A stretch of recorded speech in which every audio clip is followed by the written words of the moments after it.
Egypt, 1945. The world was emerging from the shadows of a global war, but here on the Giza Plateau, the relentless desert heat remained unchanged. Tourists and archaeologists bustled past the Great Sphinx and up the stone ramparts of the Khafre Causeway, completely unaware of the world beneath their boots. But the local Egyptian tour guides knew a secret. Deep within a shallow stone tunnel beneath the causeway, hidden away from the prying eyes of antiquity inspectors, lay a secret hatch. For generations, local guides escaped the brutal summer heat by descending into this dark void on makeshift ropes. At the bottom of the first vertical drop, they found what seemed like a mirage, a crystal-clear icy pool of subterranean water. They used it as a secret swimming hole and drank from its depths to cool themselves. They floated in the pitch black, illuminated only by torches, completely oblivious to the fact that floating directly beneath their dangling feet was one of the most enigmatic, multi-level archaeological wonders of the ancient world. In 1945, a brilliant Egyptian archaeologist named Dr. Abdel Moneim Abu Bakr caught wind of the folklore. He traced the guides to their secret oasis, dropped down the shaft, and confirmed the existence of a massive, flooded subterranean complex. But Abu Bakr would never excavate it. He never published a single word about it. In subsequent years, a rising water table prevented scholars from conducting systematic studies, transforming the flooded depths into a formidable engineering challenge. For the next half-century, the mystery was sealed beneath millions of gallons of water, used only by Cairo University workmen who ran pipelines into the dark to supply their nearby rest house. The shaft lapsed into legend, becoming fuel for speculative claims of hidden networks connecting the Great Pyramid and the Sphinx. By the summer of 1999, the Director General of the Giza Plateau, archaeologist Dr. Zahi Hawass, determined that the rumors had to be answered with rigorous scientific data. To unlock the structure, he had to conquer the water table. Partnering with industrial engineers from Osman contractors, Hawass launched a high-stakes pumping operation. They ran heavy, reinforced pipelines straight down into the narrow vertical stone shafts. The working conditions were grueling. The deafening mechanical roar of the pumps vibrated violently through the cramped ancient limestone chambers. The operation required extraordinary caution. There was profound concern that rapid drainage might widen existing structural cracks in the stone walls, risking a sudden shifting of the ancient bedrock. To monitor this threat, the team used a low-tech but ingenious safety measure. They mixed and applied plaster patches directly over the structural cracks in the bedrock. If the plaster cracked, it meant the mountain was moving and the team had to evacuate immediately. Time was of the essence. Fearing that the draining process might shift or damage artifacts hidden in the mud below, Hawass took a daring step. Before the chambers were fully drained, young divers securely tethered to safety ropes were lowered into the pitch-black, murky waters. Working purely by touch, they blindly searched the underwater floor, pulling up ancient clues before the water was even gone. As the pumps lowered the water line, the true, astonishing architecture of the complex finally came to light. It was not a single tomb, but a meticulously engineered three-tiered hypogeel system cut vertically into the solid limestone bedrock. The descent begins at the floor of the Khafre Causeway tunnel, plunging down the first shaft, Shaft A, which measures 1.85 meters by 1.8 meters. It drops vertically into the mountain for 9.62 meters. At the base of this roughly hewn square shaft lies level 1, a completely dark, silent rectangular chamber extending northward. Measuring 8.6 meters long by 3.6 meters wide, its walls are uneven and unfinished. Level 1 lay empty and silent, leaving its true function a mystery and prompting later scholars to wonder if it served as a symbolic buffer zone between the world above and the depths below. To go deeper, the team had to cross the floor of the first chamber to find a second vertical passage. Shaft B descends from 0.1 meters from the northern wall, 0.8 meters from the western wall, and 1.75 meters from the eastern wall. It plunges another 13.25 meters down into the dark. At a total depth of nearly 23 meters beneath the plateau, the shaft opens into a massive central room known as Chamber B. This room measures 6.8 meters from north to south and 4.5 meters from east to west. This was level 2, and unlike the empty void above, this was undeniably a realm of the dead. Branching off this central room like spokes on a wheel were 6 rock-cut side chambers, designated alphabetically as chambers C through H. 3 extended to the west, 1 to the north, and 2 to the east. As the team cleared the chambers, they documented 4 distinct sarcophagi preserved within these rooms. In Chamber C, located 0.4 meters northwest of the exit from the second shaft, an anthropoid sarcophagus of white granite was found set directly into a pit cut into the floor. Inside lay the badly decayed remains of a skeleton, discovered alongside the fragments of ancient pottery and blue faience Shabti figures from the 26th dynasty. Just north of it, in Chamber D, a colossal basalt sarcophagus in the style of the 26th dynasty emerged from the shadows, its southern side littered with a large number of Shabtis and ancient pottery sherds. Further north lay Chamber E, featuring a small empty rectangular pit carved into the living rock.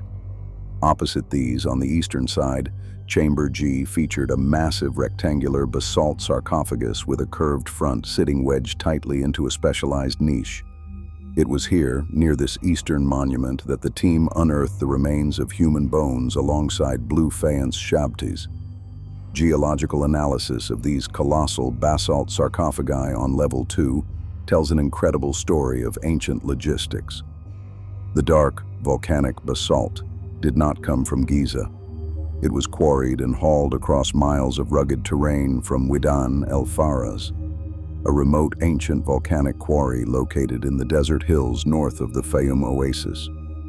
Stylistic analysis of the stone carving, the pottery sherds, and the script on the Shabtis provided an indisputable date for these 4 sarcophagi. They belonged overwhelmingly to the 26th dynasty, the late period of ancient Egypt, dating to roughly 600 years before the birth of Christ. But as the team celebrated this discovery, they noticed something peculiar at the southern edge of the level. Cut into the stone floor of a specialized niche was the entrance to a 3rd vertical path. Into the side walls of this niche, ancient engineers had meticulously carved 7 distinct rectangular grooves. These rigging slots were used to manage heavy wooden guide beams and ropes. It was an engineering masterwork designed for one specific purpose: to lower an object of immense, unbelievable weight down into a 3rd, final shaft. Shaft C was waiting, dropping another 7.5 meters. And as the final remnants of groundwater were pumped away, the team prepared to step through the gates of the lowest level, down to a place where history and myth would collide. The sound of the surface had completely disappeared. Stepping off the ladder at the base of the final shaft, more than 30 meters below the surface of Giza, the team entered another world. This was level 3, the primary destination of the entire complex. They stood in a vast square chamber measuring 9 meters long by 9 meters wide. In the center of this hall lay a magnificent architectural marvel, a massive rectangular platform or island measuring 5.6 meters long by 3.5 meters wide, carved directly out of the living limestone bedrock.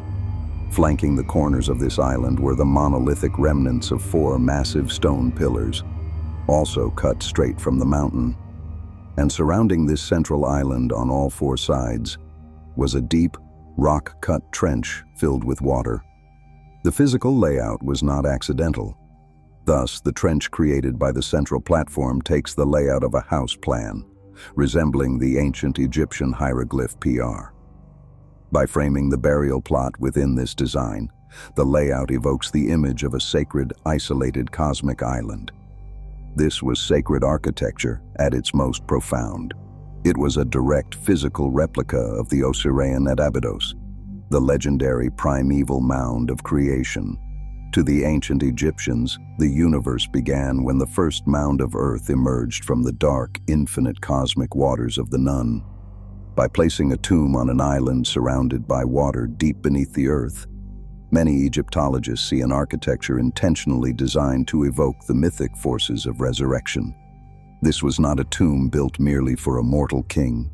It was a sacred cosmic portal dedicated entirely to Osiris, the lord of the underworld and the god of eternal rebirth. In the very center of this sacred island, cut into the bedrock platform, lay a deep rectangular pit.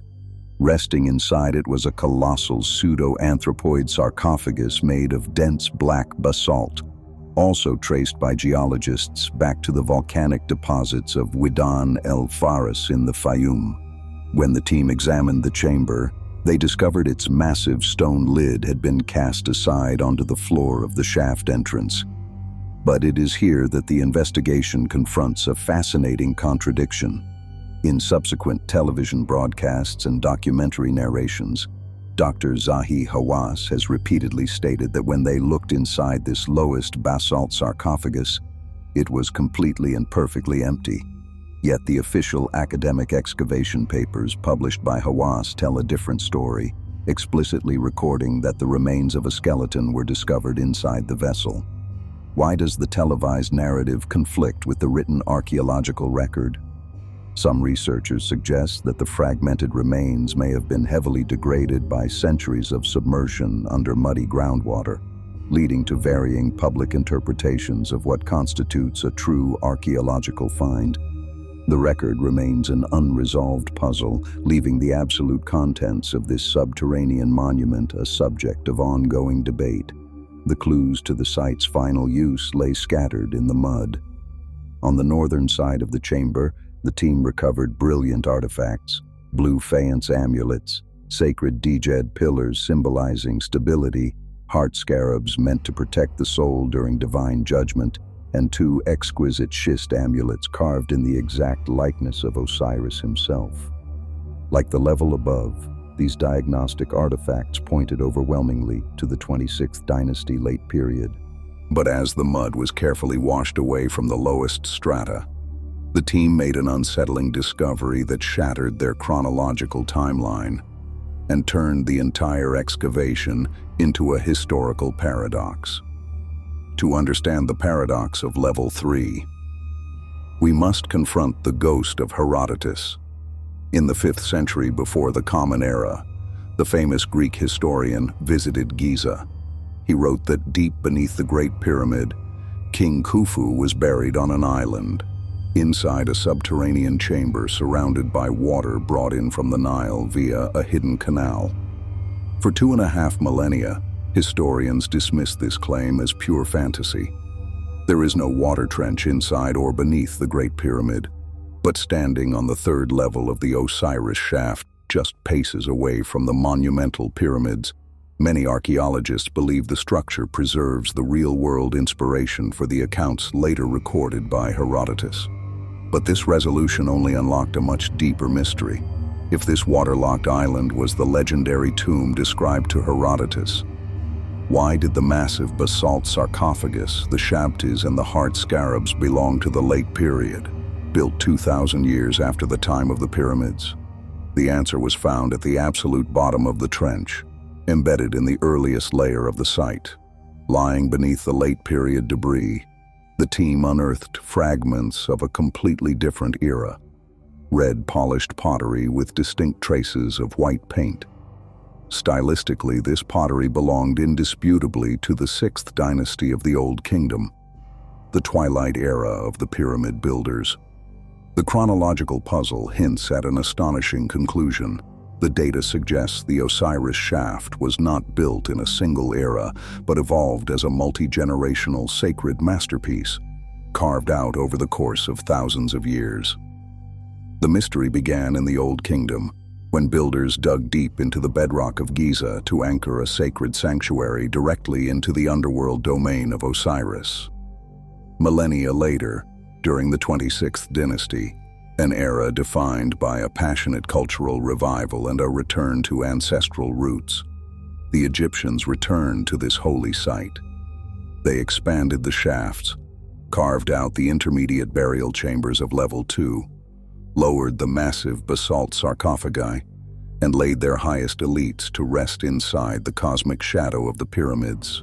The Osiris Shaft is a testament to the staggering temporal depth of ancient Egypt.